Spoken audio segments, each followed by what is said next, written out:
Dr. Paulo Machado Guimarães, e pelas assistentes, comunidades indígenas Barro, Maturuca, Javari, Tamanduá, Jacarezinho, Manalai, falará a doutora Joênia Batista de Carvalho. Com a palavra.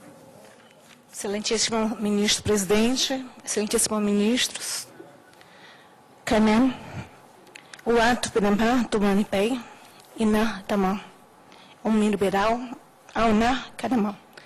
Senhores ministros, eu falei hoje aqui que nós, como as comunidades indígenas do Barro, Maturuca, Jacarezinho, Tamanduá, nós estamos esperando que esse dia do julgamento bota um ponto final em toda a violência que os povos indígenas da Raposa Serra do Sol têm vivido pela disputa sobre suas terras. Que nossos valores espirituais, nossos valores culturais sejam considerados na aplicação dos nossos artigos da Constituição Federal de 88.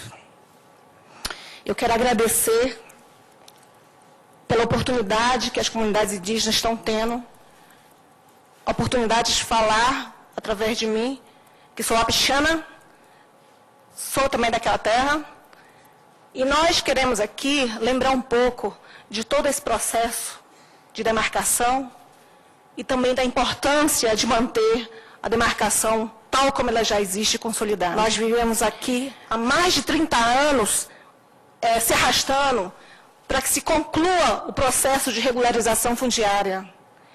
Nós, durante esses 30 anos, 21 lideranças indígenas foram assassinadas, várias casas foram queimadas, várias ameaças foram feitas, e até hoje são feitas, foram registradas e são registradas nas autoridades federais, na Polícia Federal. Nós somos acusados de ladrões dentro de nossa própria terra, de invasores. Nós somos caluniados, nós somos discriminados. Isso tem que colocar um fim. Cabe ao Supremo Tribunal Federal, essa corte, definitivamente aplicar o que nós já vimos há muito tempo falando, que as terras tradicionais indígenas, elas vão além da própria casa. E muitas pessoas não sabem que as casas indígenas não se resumem apenas na moradia, mas as terras indígenas vão nos lugares onde se pesca, onde se caça, onde se caminha, onde se mantém os locais sagrados, onde se mantém a espiritualidade, onde se mantém a nossa cultura. Isso são fundamentais para que nós tenhamos garantida a nossa importância da nossa terra, não para agora, mas para amanhã também. Nós queremos isso. Nós estamos vivendo um verdadeiro momento histórico hoje no Brasil. A terra indígena Raposa Serra do Sol, como caso emblemático em todo o território nacional, representa a voz dos povos indígenas também, de terem realmente aplicado o que já foi garantido há 20 anos atrás.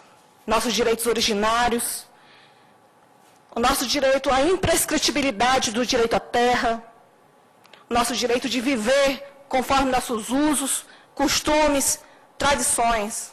Então, quem define a terra indígena são os povos, os próprios povos indígenas. Eu quero lembrar aqui, senhores ministros, o que está em jogo são os 500 anos de colonização. É isso que está em jogo. E o Repórter Brasil debate agora os direitos dos índios. Eu converso com Rudi Maia, consultor jurídico da Frente Parlamentar da Agropecuária, e também com Joênia Wapichana, líder indigenista, que até participou da nossa série especial, numa reportagem exibida na segunda-feira e que agora está conosco aqui no estúdio. Só para corrigir, é indígena é o termo. Indígena. Indigenista é para quem trabalha com indígena e não são indígenas. Líder indígena. Sim.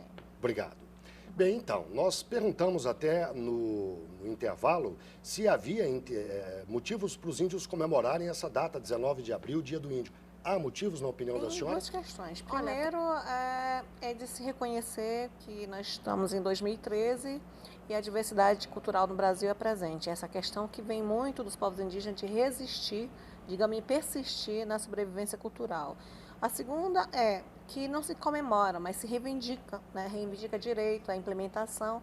E muito se cobra ainda, tem muito o que fazer. O Estado brasileiro tem uma dívida, digamos assim, em relação aos direitos dos povos indígenas, a começar pela questão do reconhecimento das próprias terras indígenas, que daí é o ponto central que desenvolve outros direitos humanos. Por quê? Terra indígena é o bem público da União. Quem compete legislar sobre bem público? Congresso Nacional, artigo 48 da Constituição. É apenas uma interpretação sistemática, que o artigo 231 prevê. Compete à União demarcá-las. A União a gente não fala em poder executivo. A União a gente fala poder legislativo, executivo e judiciário. Diferentemente do que ocorre no artigo 225, que prevê questão do meio ambiente, que prevê exclusivamente competência do Poder Executivo. Então, a gente está fazendo uma interpretação sistemática da Constituição. Eu não concordo com isso, né? Porque, como o próprio colega já falou, né? Ele fala desse processo de não conceder a terceiros interessados o direito de contestar o direito contraditório.